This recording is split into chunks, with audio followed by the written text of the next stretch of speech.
Well, for more than 100 years, people have been communicating by phone for business reasons or just to chat. But if current trends continue, the telephone may go the way of the telegraph, as Early Show contributor Taryn Winter-Brill tells us. One ringy-dingy. For the better part of the 20th century, the telephone was the quickest and easiest way to communicate with neighbors, friends, and family. But now, with a steady stream of digital devices, it appears we prefer typing over talking.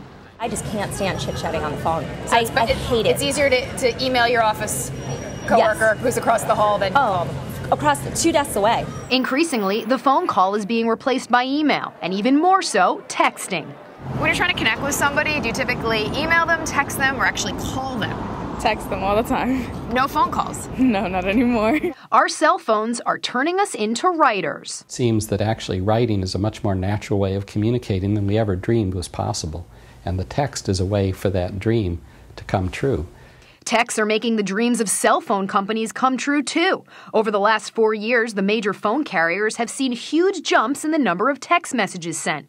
In all, Americans sent more than 2 trillion text messages in 2010. Texting has even become the method of choice for returning phone calls.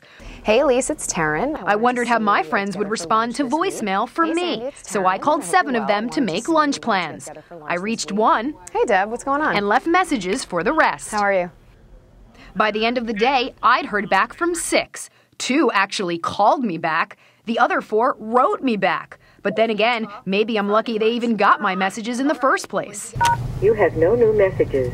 Because it turns out, voicemail is so passé. When's the last time you checked your voicemail?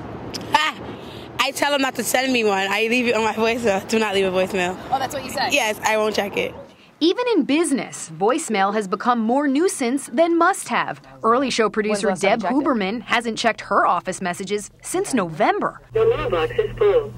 It's been 135 years since Alexander Graham Bell made the first ever phone call to his assistant, uttering the words, "Mr. Watson, come here, I want to see you," and ushering in a revolution in the way people conducted their business, both private and professional. Now the invention millions have thought they could never live without appears to be on its way out. In a sense, it's ironic because the telegraph, which is a form of texting, was killed by the telephone, and now texting is killing the phone call.